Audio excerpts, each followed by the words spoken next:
Saudara, terima kasih Anda masih bersama kami.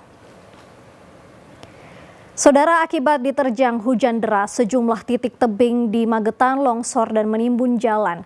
Selain itu, badan jalan penghubung dua desa sepanjang 25 meter amblas ke sungai. Petugas gabungan TNI Polri bersama warga berusaha menyingkirkan material longsor yang menutup sejumlah titik jalan di Desa Gonggang, Kecamatan Poncol, Kabupaten Magetan. Salah satunya di jalan penghubung Dusun Kopen dan Gonggang. Tanah dan batu dari tebing setinggi 15 meter yang longsor menutup akses antar desa. Tebing longsor terjadi setelah hujan deras beberapa jam. Selain longsor, jalan alternatif yang menghubungkan Dusun Kopen dan Kabupaten Wonogiri, Jawa Tengah amblas 25 meter ke sungai. Pengendara mobil yang hendak melintas terpaksa memutar mencari jalur lain sejauh 5 km. Untuk roda 4, ini bisa alternatif ke Dukuh Witing sampai dengan jalur Wonogiri itu langsung ke Dukuh Templek. Itu bisa, tapi perkiraan itu ada sekitar 4 sampai 5 kilo. Mutarnya. Dan juga kalau di sebelah untuk jalur alternatif itu daerah rawan juga. Longsor juga. Ya, longsor juga. Ini panjang sampai berapa meter, Pak? Kalau panjang sekitar 20 sampai 25 meter. Kedalaman? Kedalaman sekitar 15 sampai 20. Untuk wilayah Gonggang itu ada 6 titik yang longsor. Yang 5 itu adalah jalan menutup, jalan tutup. Yang 1 adalah jembatan utama, itu juga antar desa, juga antar provinsi, bisa ke jalur Jawa Tengah. Putus juga, Pak? Putus juga. Ini tadi mulai jam 5 sore itu semua masyarakat ya juga sudah ada yang kerja supaya orang bisa lewat, kendaraan motor bisa lewat, tapi ternyata ya karena jalan tutup semua, ada yang nggak bisa keluar dari wilayahnya masing-masing. Petugas mengimbau warga tetap waspada terjadi longsor susulan dari tebing di sekitar desa karena intensitas hujan masih tinggi. Dirgo Suyono melaporkan dari Magetan.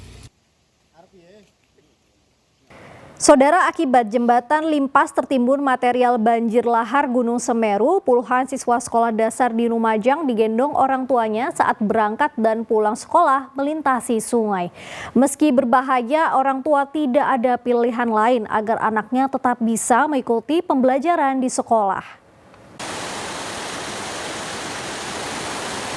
Aktivitas ini terjadi di Dusun Sumber Langsep, Desa Jugosari, Kecamatan Candipuro, Lumajang.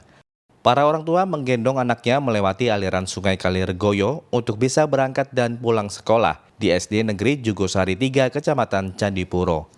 Banjir lahar dingin yang terjadi pada Kamis 18 April merusak 22 jembatan, termasuk diantaranya jembatan limpas di Desa Jugosari, yang menjadi akses 135 keluarga di wilayah ini. Meski berbahaya, orang tua tak punya pilihan lain, sebab melewati Sungai Kaliregoyo merupakan jalan tercepat menuju sekolah. Apalagi pembelajaran daring tidak bisa dilakukan karena jaringan listrik dan internet terputus akibat banjir lahar dingin Semeru. Tadi gimana Pak membopong anaknya dengan kondisi banjir lahar yang cukup deras ini? Ya agak sakit sih kaki Pak, soalnya nggak jarang lewati sini karena Batu ya Pak? Iya Pak, pembatuan gitu. Ini kondisi jembatannya tertutup, ya Pak ya? Tertutup batu-batuan semua. Ya itu parah itu. Berarti ketika warga aktivitas memang harus lewat sini ya Pak? Iya harus lewat sini, ada jalan lain juga. Jika ada siswa yang tidak bisa berangkat ke sekolah, tidak bisa masuk, untuk melaksanakan daring juga sepertinya sekolah tidak mungkin, sekolah tidak bisa karena jaringannya juga rusak. Listrik juga mati, jadi wifi juga tidak bisa, internet tidak bisa. Jadi seandainya pun bisa melaksanakan, kami menunggu sampai anak-anak bisa masuk sekolah. Data Badan Penanggulangan Bencana Daerah atau BPBD Lumajang, bencana banjir lahar dan tanah longsor mengakibatkan 3 orang meninggal dunia. Petugas mengimbau warga tetap waspada karena potensi banjir maupun tanah longsor masih bisa terjadi akibat tingginya curah hujan di Kabupaten Lumajang. Nur Salim melaporkan dari Lumajang.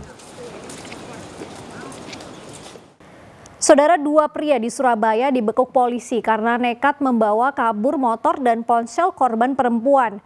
Modusnya pelaku berkenalan dengan korban lewat aplikasi Kencan.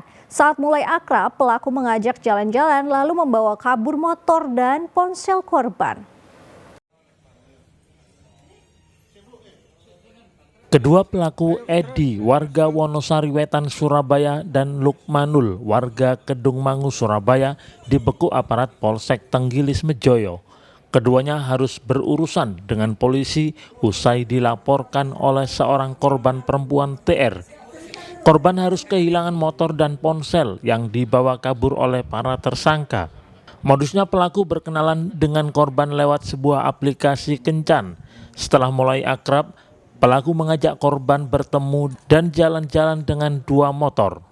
Pelaku lalu menyuruh korban membeli minuman di minimarket.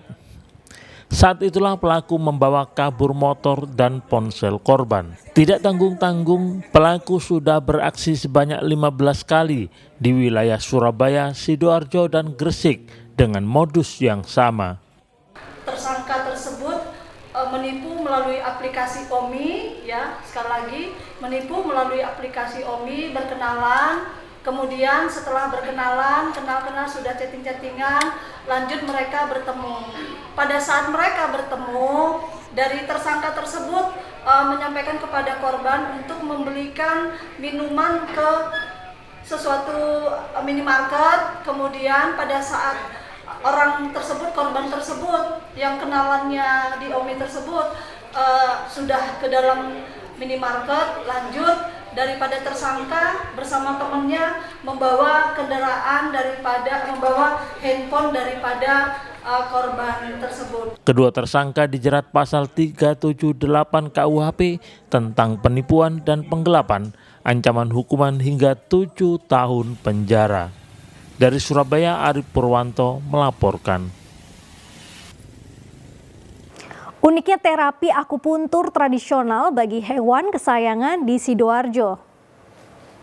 Saudara, informasi selengkapnya sesaat lagi.